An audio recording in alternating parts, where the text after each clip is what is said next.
when I'm looking at this case and like what I know of other cases, this doesn't seem to be in line with what we know about Mr. Cruel and how he treated his alleged victims. Like, this is new. Well, and I also feel like we don't see this in a lot of child abduction cases that end this way. Like, I don't have any stats to back this up, but I feel like when this happens to a child, it's a lot closer, like blunt force trauma, or like execution style shooting. Right, what you're talking about, I think you see that when the murder wasn't intentional, but they were killed like during another act or because things spun out of control.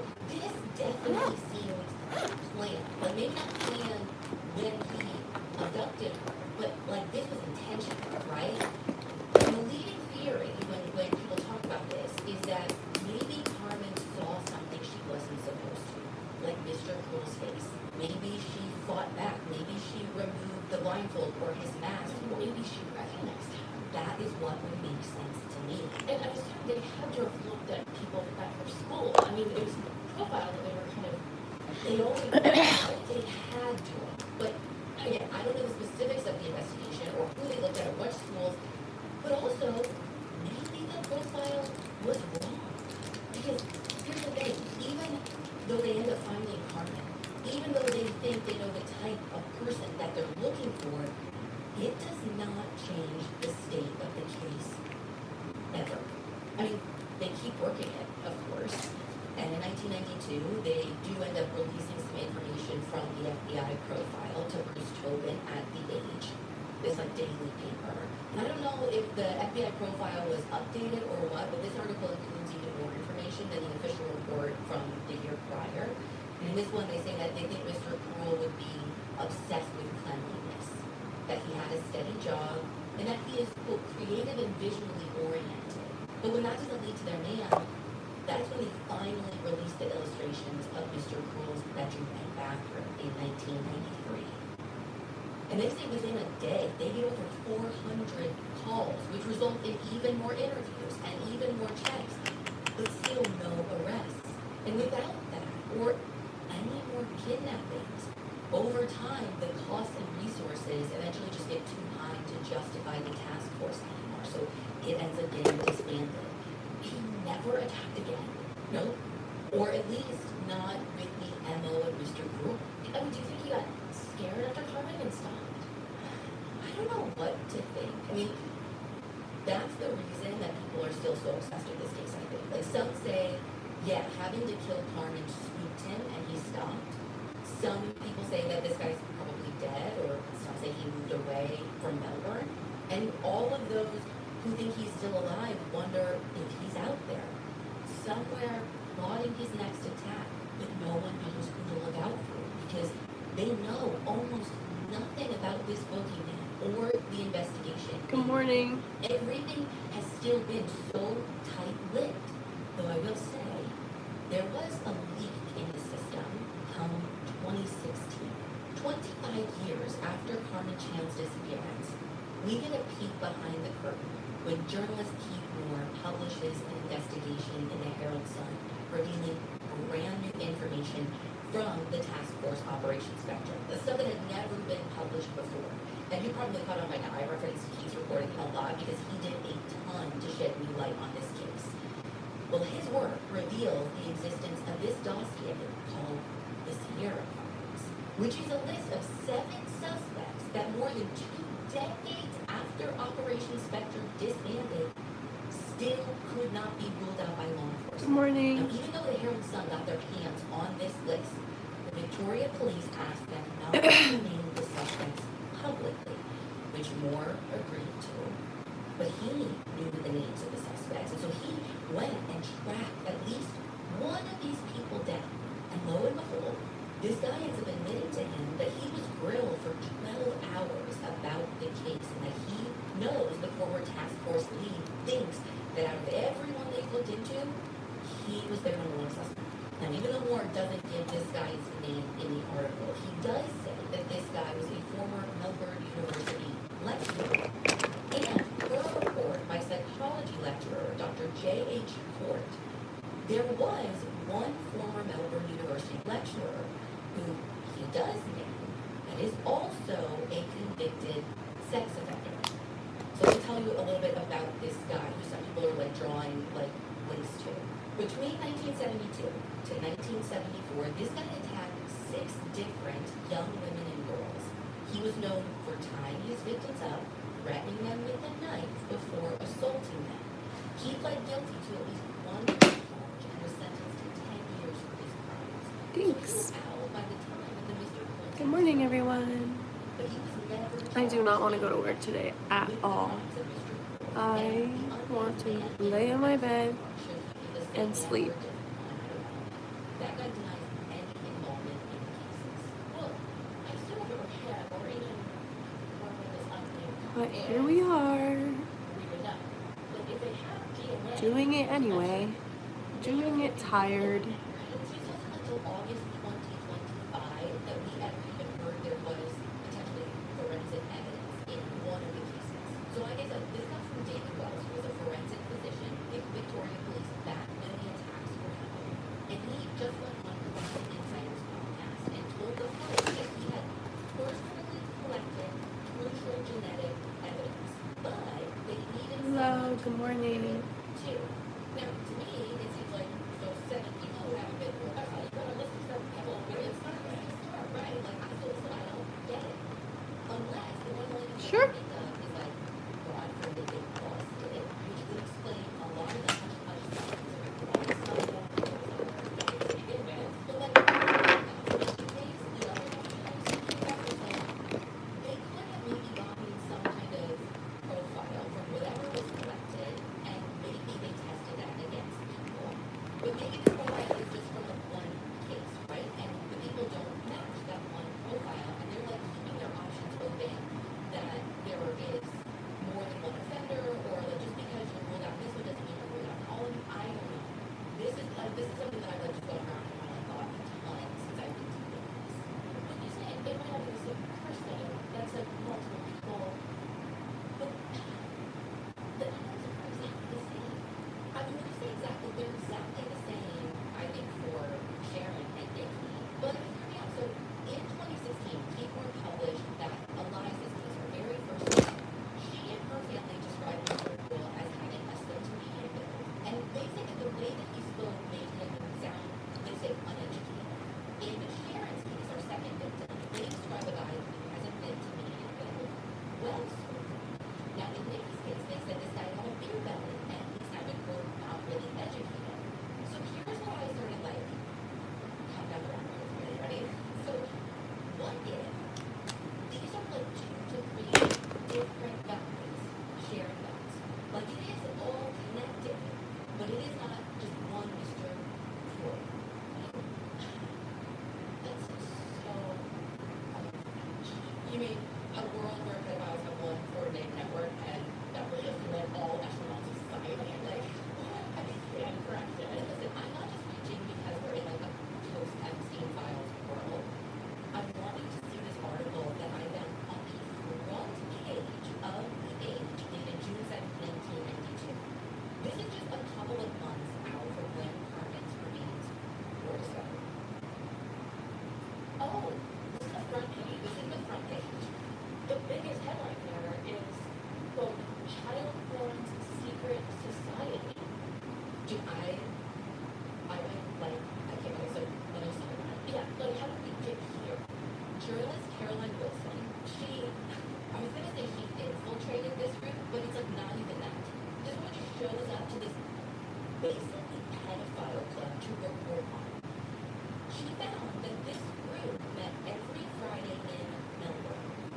And they had this sort of gig. They all show up wearing ball clothes. No. And you not. And listen, the guests are all men, though they hide their faces, even though they say that what they're doing is totally normal and okay. And they're like open about the roles and positions that they hold all within like polite society.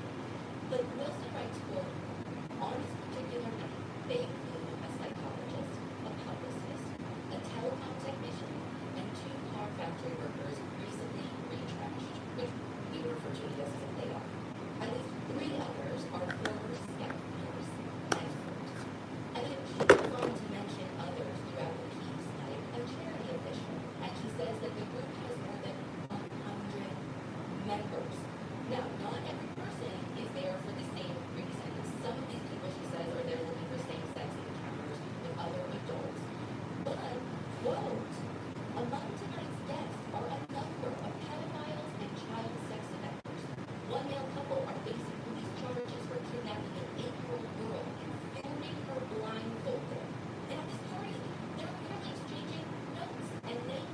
and child sexual abuse. I mean, this is front page news.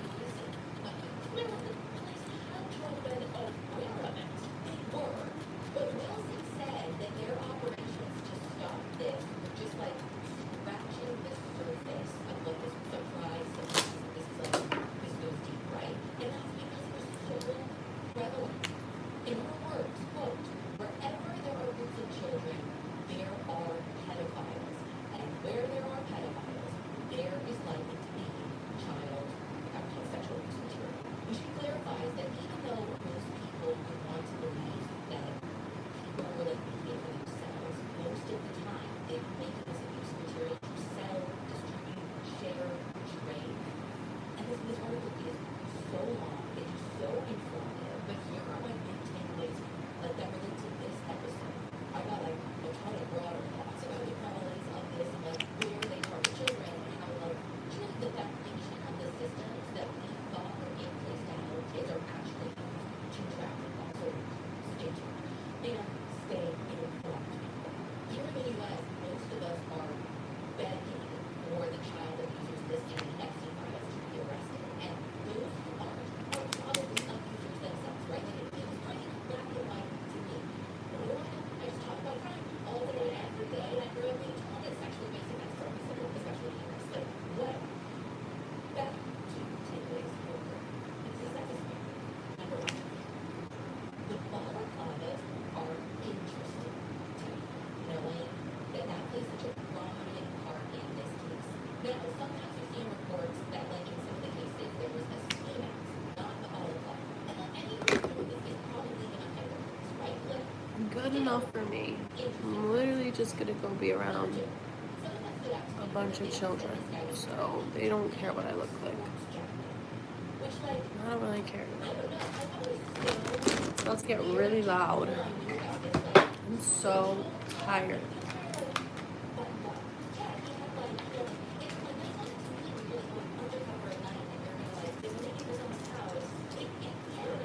Sometimes I like wish I lived at home and like had people just take care of me at my big old age, so I don't have to get up and go to work. But then I remember I like my freedom and my autonomy.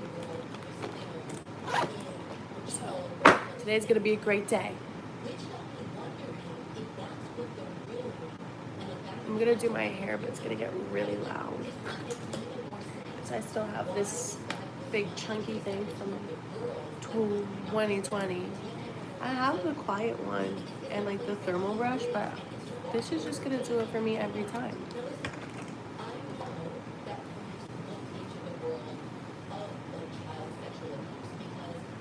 And I need to eat breakfast today because yesterday I was so grumpy. I'm already starting my day so grumpy, so I need to change that. I need happy things. Alright, it's gonna get loud. Hold on.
My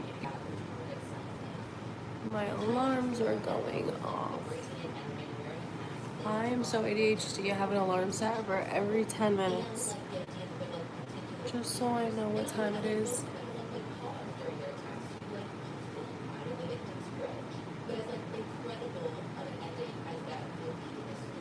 I think that's good enough for me.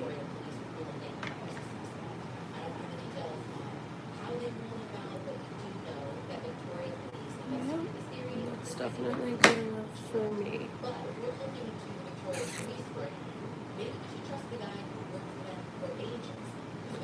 And then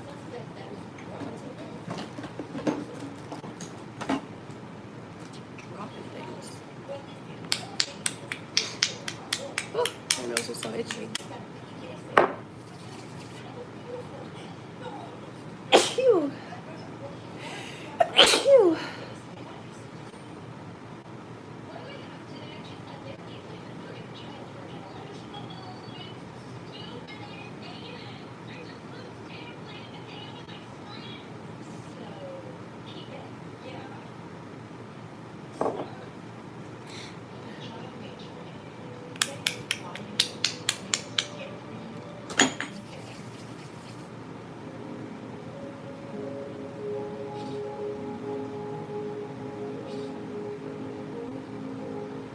Alright, now for my least favorite part of the day.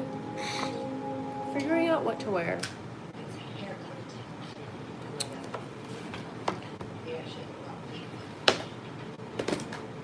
I think I'm gonna go though. Have a good day!